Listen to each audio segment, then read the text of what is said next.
राम ओम श्री राम जय जय राम। ओम श्री राम जय जय राम।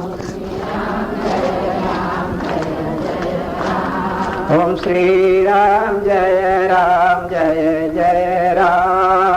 श्री राम जय जय राम। ओम श्री राम जय जय राम। श्री राम जय जय राम। ओम श्री राम जय जय राम। श्री राम जय जय राम। ओम श्री राम जय जय राम। श्री राम जय जय राम। ओम श्री राम जय जय राम। श्री राम जय जय राम। ओम श्री राम जय जय राम। श्री राम जय जय राम। ओम श्री राम जय जय राम। श्री राम जय जय राम। ओम श्री राम जय जय राम। श्री राम जय जय राम। ओम श्री राम जय जय राम। श्री राम जय जय राम। बोलिए श्यावर रामचंद्र भगवान की जय।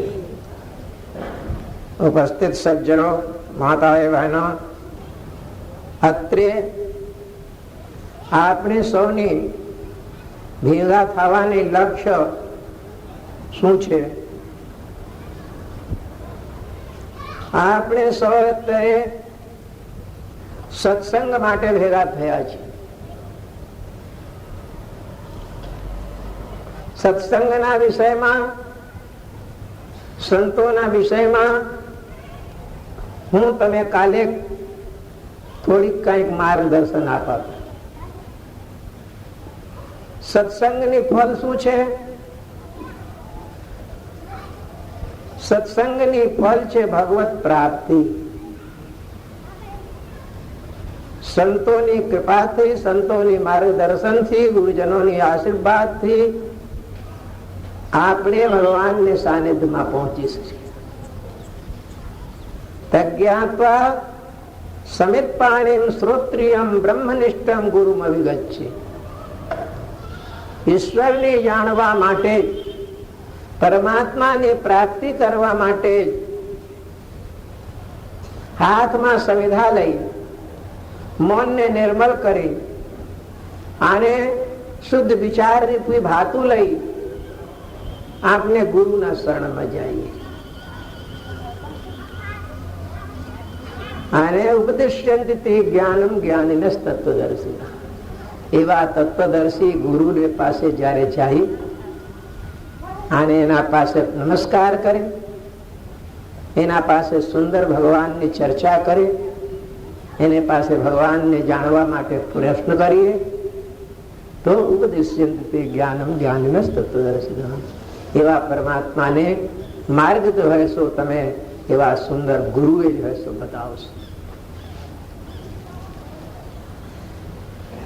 ગુરુને પાસે જવા માટે જગત ન જોઈએ.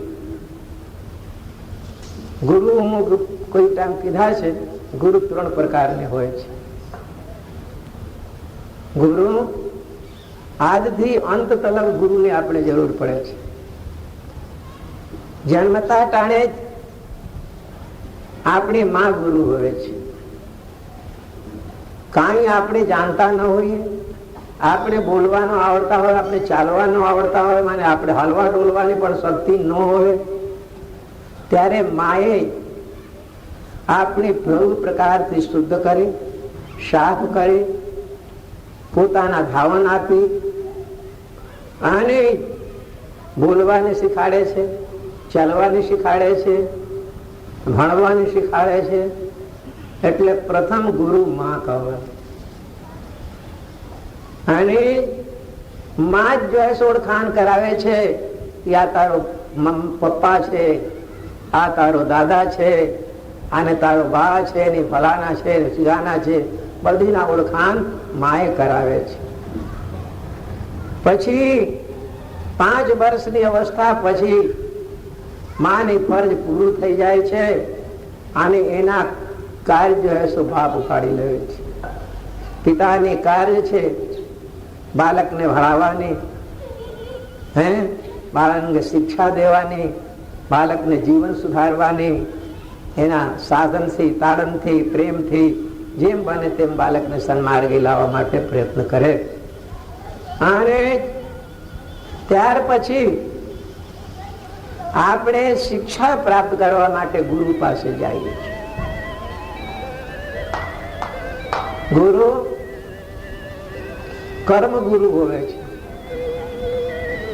જે તમે સંસારમાં કેવી રીતે જીવી, સંસારમાં કેવી રીતે ચાલવી, સંસારની સાથે કેવી વ્યવહાર કરવી, શું કરવાથી આપણે સુખની પ્રાપ્તિ થશે, શું કરવાથી આપણે દુઃખની પ્રાપ્તિ થશે, એ બધી વ્યવહારિક બાતો નિશાલની અંદરમાં ગુરુ શીખાડે છે. ત્યાં પર પૂર્વકાળમાં આવી રીતે ગુરુ નહોતા, પગારદાર ગુરુ રાખવામાં ન આવતા હતા. બાળક ને ગુરુકુળમાં મોકલવામાં આવતા. ગુરુજીના સેવા કરવી એ જ એની પગાર હતી. એવી પ્રકારથી નિસ્વાર્થ ભાવથી ગુરુજીને સેવા કરી અને શિષ્ય ગુરુને પ્રાપ્ત કરતા હતા. જેવા પાત્ર શિષ્ય હોય એવા શિષ્યને એવા ગુરુ ઉપદેશ આપે.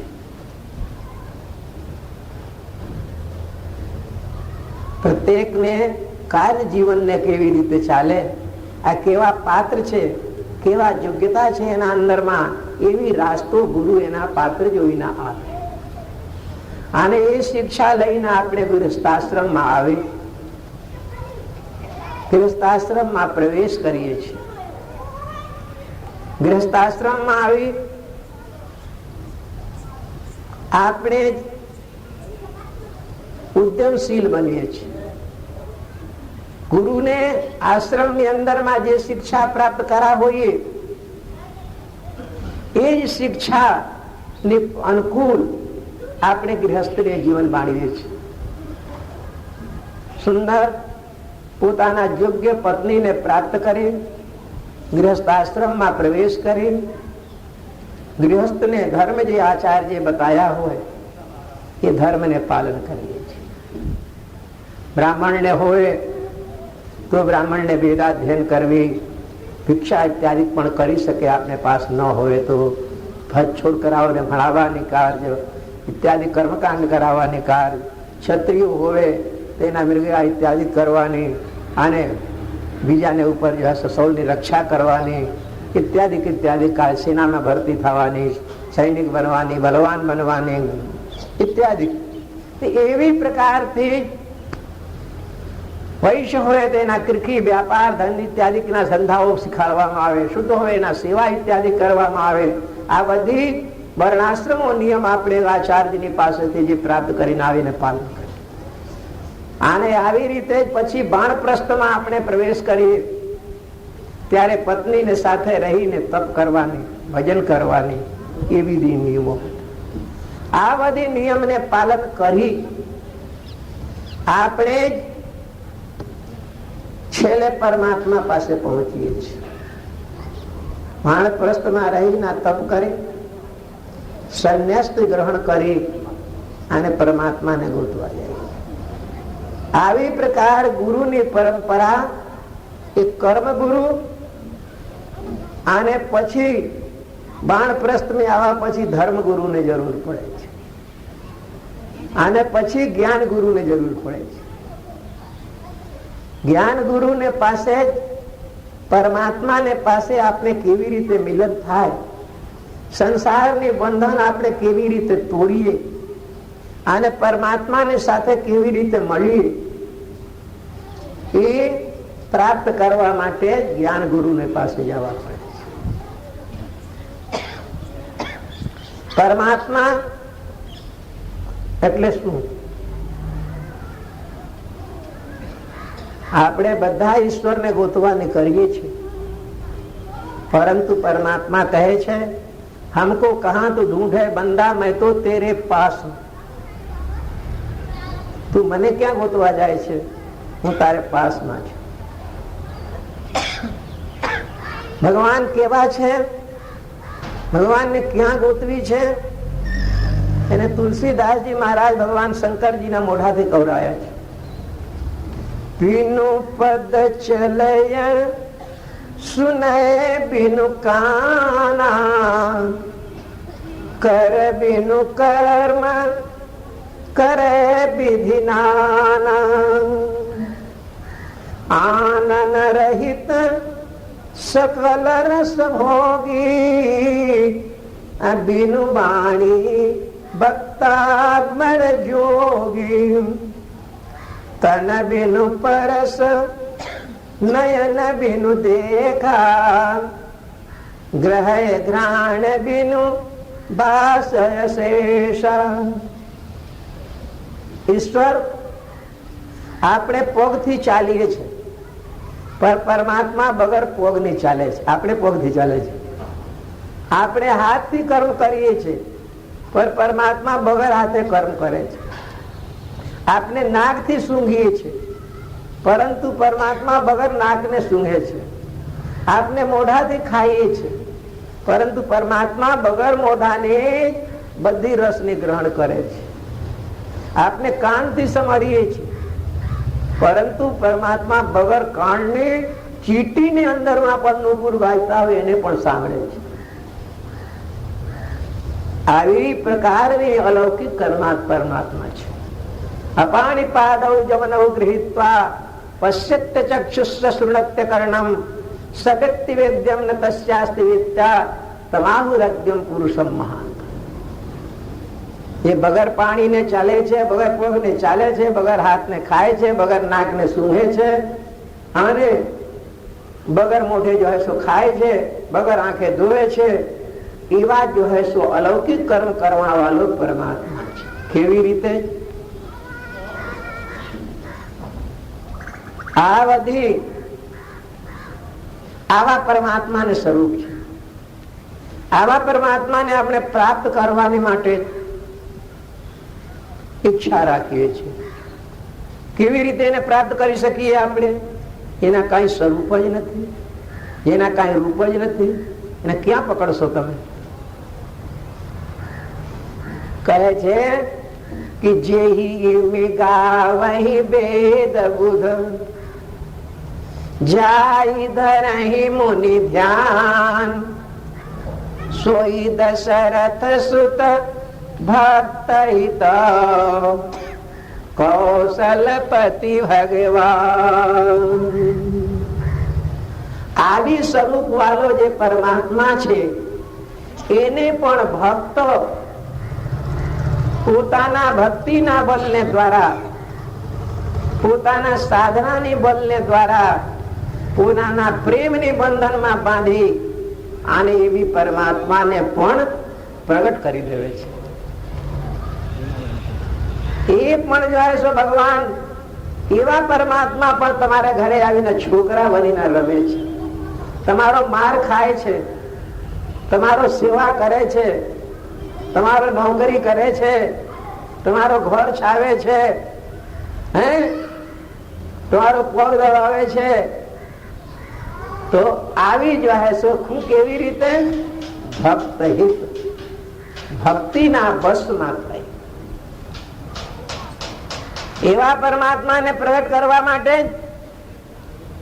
કીધા છે કે તિલેસુ તૈલમ દધનેસુ સર્પી રાપ સ્રોતાંસી સ્વારણેસુ ચાગ્નિ એવમ આત્મને ગૃહ્યતે. જેવી પ્રકાર દહીંની અંદરમાં ઘી સમાય છે, દૂધની અંદરમાં ઘી છે, દેખાય છે. દૂધથી આપણે દહીં બનાવીએ, દહીંના ભીડોવીએ, પછી માખણ બને, માખણને તપાઈએ, પછી ઘી દેખાય. તલની અંદરમાં તેલ છે, પણ એ તલ દેખાય છે તેલમાં અંદરમાં? સીધા તલમાંથી તમે તેલ નીકાળી શકો?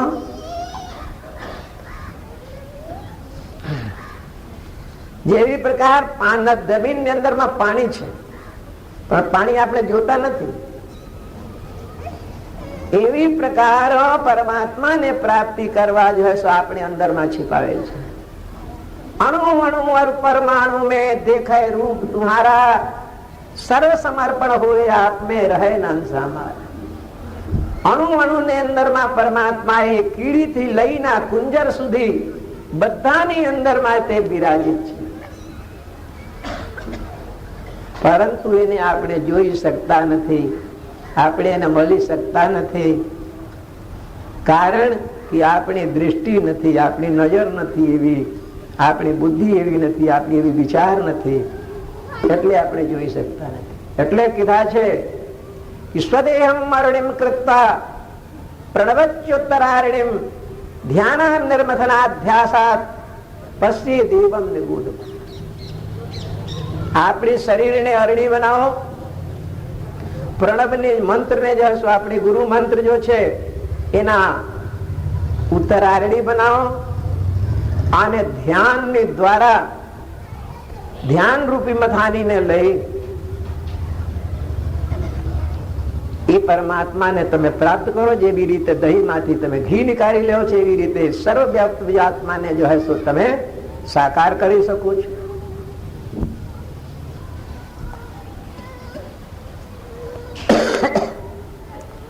આ બધી માર્ગો ગુરુજનોને દ્વારા પ્રાપ્ત કરી શકાય.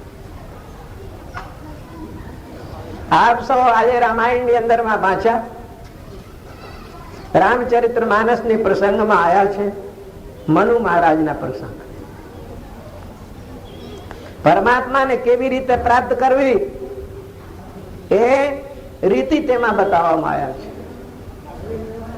મનુ મહારાજ બ્રહ્માજી ના પુત્ર હતા. બ્રહ્માજી એ સૃષ્ટિ કરતા કરતા થાકી ગયા. જેટલા સૃષ્ટિ કરાય એ બધી એને આજુબાજુમાં જ ફરતા રહે, કોઈએ કઈ કામ કરી શકા નહીં. એટલે બ્રહ્માજી કંટાળી ગયા અને કીધા છે આવી રીતે કેમ હું સૃષ્ટિના વિસ્તાર કરી શકીશ. પછી એના દાહિના અંગથી એક સ્ત્રી, બામા અંગથી સ્ત્રી ને દાહિના અંગથી પુરુષને પ્રગટ કર્યા. એ આદિરાજ, આદિ માનવ. આને એના પૂછા છે પિતાજી મને શું હુકમ છે? કહે છે તમે બે પતિ પત્ની આને તમે મૈથુની સૃષ્ટિ પ્રારંભ કરો. સંસારમાં પહેલે જો હે સો બ્રહ્માજીને માનસિક સૃષ્ટિઓ હતી બધી. એટલે બ્રહ્માજીને પ્રયત્ન से પૃથ્વીના સ્થાપના થયા અને પૃથ્વી પર મનુરાજ સૃષ્ટિ પ્રદાન કરવા. મનુ મહારાજ ને બે દીકરા ત્રણ દીકરી, આકુતિ, પ્રસૂતિ અને દેવહૂતિ, એ ત્રણ કન્યાઓ હતી. પ્રસૂતિ દક્ષને દેવામાં આવ્યા જેને આખી સૃષ્ટિના વિસ્તાર કર્યા. દેવહૂતિ કરદમ ઋષિને આપવામાં આવ્યા જેના દ્વારા કપિલ ભગવાન પ્રગટ થયા. જે સાંખ્ય શાસ્ત્રને પ્રગટ કરી મહાન જ્ઞાનને જો હે સો ઉદય કરાયા અને પોતાના માને પહેલે મોક્ષ આપ્યા. એના બે દીકરા હતા ઉત્તાનપાદ અને પ્રિયવ્રત. ઉત્તાનપાદના પુત્ર થયા મહાન ભક્ત ધ્રુવ.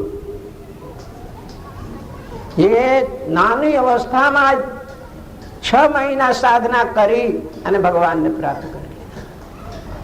એ સાધના આપણે હજારો હજારો વર્ષ કરીને જોગીઓ નથી પ્રાપ્ત કરી શકતા. એ ફળ, એ સાધના જો હે સો તે 6 મહિનાની સાધનાની અંદરમાં પ્રાપ્ત કરી લીધા પરમાત્મા. મનુ મહારાજ ને બીજા દીકરા હતા પ્રિયવ્રત. પ્રિયવ્રત જન્મથી જ વિરક્ત હતા. આને મેરુ પર્વત ને શિખર માં રહી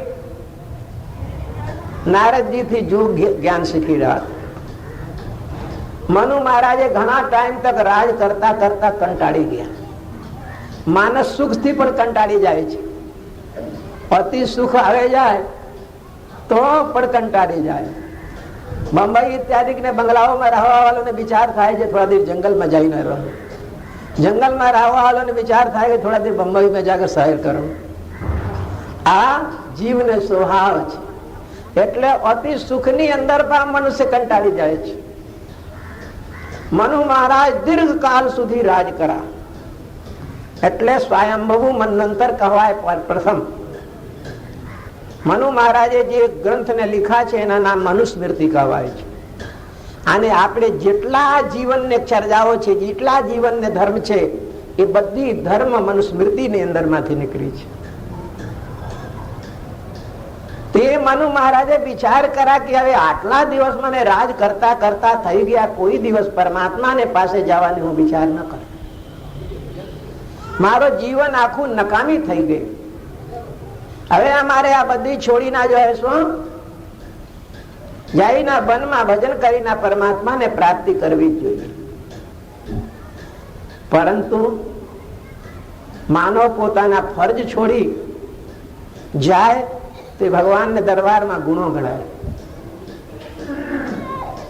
જે પરમાત્મા એ ફરજ સમજા છે, જે સેવા આપણે સોંપા છે, એ ફરજને આ પૂરા કરી અને પછી તમે બીજું કામ કરો તો જ તમે પરમાત્માને સંતુષ્ટ આપી કરી સંતોષ આપી શકો છો. એટલે મનુ મહારાજને આ ફરજ પૂરું થઈ ગઈ છે. જે ગૃહસ્થાશ્રમ ની અંદર માં આવી જે કર્મ કરવી જોઈએ એ બધી કર્મો પૂરી કરી લીધા છે. હવે ભગવત ભજન કરવા સિવાય બીજા કોઈ કર્મ બાકી રહ્યા નથી. પરંતુ રાજની સંચાલન કરવા માટે રાજગાદીના ઉપર કોઈ ન બેસે, પ્રજાની સૂત્રને જ્યાં સુધી કોઈ સંભાળે નહીં ત્યાં સુધી હું કેવી રીતે વનમાં જાઉં? બહુ ચિંતામાં પડ્યા. વિચાર કરીને ગયા. મેરુ કંદરાની અંદર માં પ્રિયવ્રત યોગ સાધના કરતા હતા. ત્યાં પર જઈને કીધા કે બેટા, તું જે કરે છે એ મારે કરવાની જરૂર છે. હું જે કરું છું એ તારે કરવાની જરૂર છે. તું નિયમ વિરુદ્ધ કામ કેમ કરી રહ્યા છે? ચાલ તું રાજગાદી સ્વીકાર અને હું વનમાં જઈને ભજન કરું. પ્રિયવ્રત કહે છે, પિતાજી મારે સંસારિક રાજ્યની ઝંઝટોમાં નથી પડ્યું. હું અહીં પર બહુ સુંદર જો હે સ્વાનંદ ની પ્રાપ્ત કરી રહ્યા છું. મને અત્રે પરમાનંદ ની પ્રાપ્તિ થાય છે. આપે મને આવી ઝંઝટોમાં બાંધોમાં, મને આ શાંતિથી ભજન કરવા દો. મનુ મહારાજે સમજાયા પણ માના ને. છેલ્લે બ્રહ્માજી આકાશ માર્ગ થી ઉતરીને આવ્યા. બ્રહ્માજી આવીને જોયા કે શું ચાલે છે ઝઘડા ભાઈ, શું વાત છે, તમે બતાવો તો ખરા. ત્યારે મનુ મહારાજે હાથ જોડીને બંધન કર્યા અને કીધા છે, પિતાજી આ મારો દીકરો અત્યારથી સાધન ભજનમાં લગી ગયા છે, રાજકાર્યને જોતા નથી. મારે હવે સંસારથી ઉપરામ લેવી છે, ભગવાનના પરમાત્માની આરાધના કરવી છે, પણ આ રાજ્ય સ્વીકારતા નથી. પછી બ્રહ્માજીએ કીધા છે, બેટા તારો પિતા કે તારો ગુરુ આ નારદ કે હું કે તું, આ કોઈ સ્વતંત્ર નથી. આપણે બધાએ ખીલે બાંધેલ ઢોર જેવા છીએ. જેમ ખીલાને બાંધેલ ઢોરને એના માલિકે જેવી રીતે નચાવે એવી રીતે એને નાચવી પડે, જે ખવડાવે એ ખાવી પડે, જે કામ કરાવે એ કામ કરવી પડે. એ પોતે સ્વતંત્ર કાંઈ કરી શકતા નથી. એવી પ્રકાર આપણે પણ ભગવાનની સૃષ્ટિની અંદરમાં એક પશુવત બાંધેલ છીએ. ભ્રામ્યન સર્વભૂતાની જંત્રારૂઢાની માયા. એટલે તું પણ સ્વતંત્ર નથી, હું પણ સ્વતંત્ર નથી, તારો ગુરુ પણ સ્વતંત્ર નથી, તારો બાપ પણ સ્વતંત્ર નથી. બધાએ પરમાત્માને નિર્દેશ કરેલ કર્મની અનુકૂળ કાર્ય કરવી જોઈએ. અત્યારે તારે માટે પરમાત્માને હુકમ છે, તમારું ફરજ છે કે તું જઈને રાજ્યનું સંચાલન કર. અને અત્યારમાં પરમાત્માને હુકમ છે, ફરજ છે કે તારો બાપ જઈને ભજન કરે.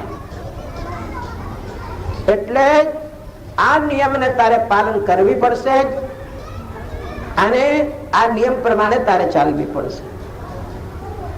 આવી રીતે બ્રહ્માજીએ જયારે ભાર દઈના શાસન પૂર્વક દવાઈના, જેમ અર્જુનને ભગવાન શ્રી કૃષ્ણ જેમ અર્જુનને દવાઈના કામ કરાયા, એવી રીતે પ્રિયવ્રત મહારાજને બ્રહ્માજીએ જયારે આવી રીતે દવાન કરી અને એને હુકમ કરા, ત્યારે બ્રહ્માજીને આજ્ઞા માની અને તે જઈને રાજને સ્વીકાર કરે. બરબસરાજ સુતહિન્દ્રપદિના નારી સમેત ગમન બન કિન્ના. એટલે ઈચ્છા ન હોવા છતાં પણ પ્રિય વર્તને રાજ સ્વીકારવી પડી. ઈચ્છા ન હોવા છતાં પણ અર્જુનને યુદ્ધ કરવી પડી. તો આને પ્રિય વર્તને રાજ આપી મનુરાજે વનમાં તપ કરવા ગયા. ક્યાં ગયા? તીરથ વર નૈમિષ વિખ્યાતા અતિ પુરાણ સાધક સિદ્ધિદાતા. નૈમિષારણ્ય તીર્થમાં ગયા. અત્યારે લોકો બધા તીર્થોમાં જાય છે, પણ નૈમિષારણ્યમાં બહુ ઓછા જાય છે. નૈમિષારણ્યને નામ પણ બહુ ઓછા જાણતા હશે. ભાગવતની અંદરમાં નૈમિષારણ્યની કથા આવે છે. સૌનકાદિકો, સુતદેવ ઇત્યાદિ સૌનકાદિકો કથા કરતા હતા, એ નૈમિષારણ્યમાં કરતા હતા. એ નૈમિષારણ્ય બહુ પ્રાચીન સતયુગના તીર્થ છે. એ અતિ પવિત્ર તીર્થ નૈમિષારણ્ય, જ્યાં પર સતત કાળ ઋષિઓને તપોભૂમિ.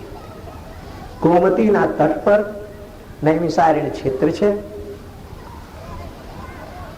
એ નૈમિષારણ્યની જયારે કલયુગ આવી ત્યારે ઋષિઓ જઈને ભગવાન શ્રી કૃષ્ણને પ્રાર્થના કરે કે મહારાજ, હવે ઘોર કલયુગ આવી રહ્યા છે, આપ પણ મહાપ્રયાણ કરવાની તૈયારીઓ કરી રહ્યા છો, તો મારે લોકોની હવે કેવી રીતે સંસારમાં રહેવી, ક્યાં બેઠીના સાધન કરવી?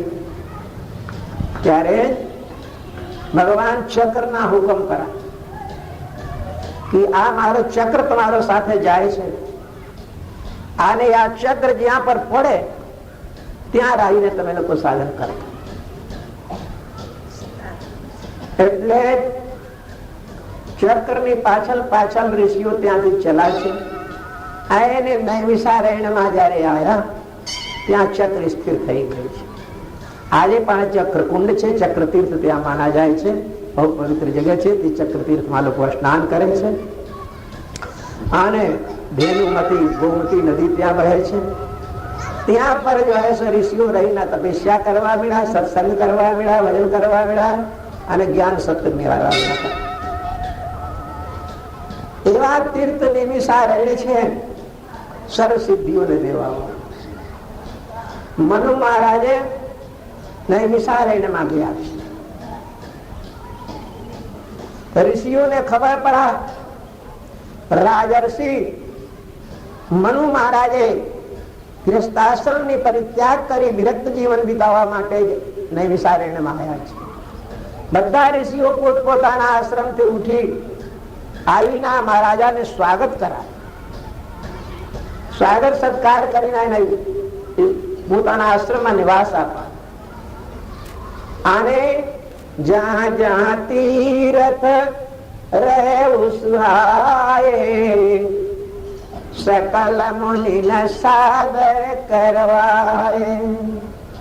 એ તીર્થની અંદરમાં, એ નૈમિષારણ્યની અંદરમાં જેટલી પવિત્ર તીર્થો હતી, એ તીર્થોની અંદરમાં રાયના દર્શન કરાયા, સ્નાન કરાયા.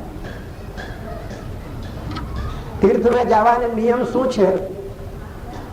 પહેલે તીર્થમાં જઈ તીર્થને નદીમાં આચમન કરવી જોઈએ. नदी में साष्टांग तीर्थ ने भूमि में पहला पहुंचा पहले कि भूमि ने साष्टांग दंडवत करवी જોઈએ. પછી તીર્થ ભૂમિમાં આપણે પગ દેવા અને પછી ત્યાં જાવી આચમન કરી સ્નાન કરવી જોઈએ. સ્નાન કરીને પછી જલપાન કરવી જોઈએ. તીર્થમાં જે દિવસ આપણે ગયા હોઈએ તે દિવસ તીર્થમાં ઉપવાસ કરવી જોઈએ. यथाशक्ति दान करवी જોઈએ. कोई तीर्थ में जाओ तो ओछा में ओछा 3 દિવસ निवास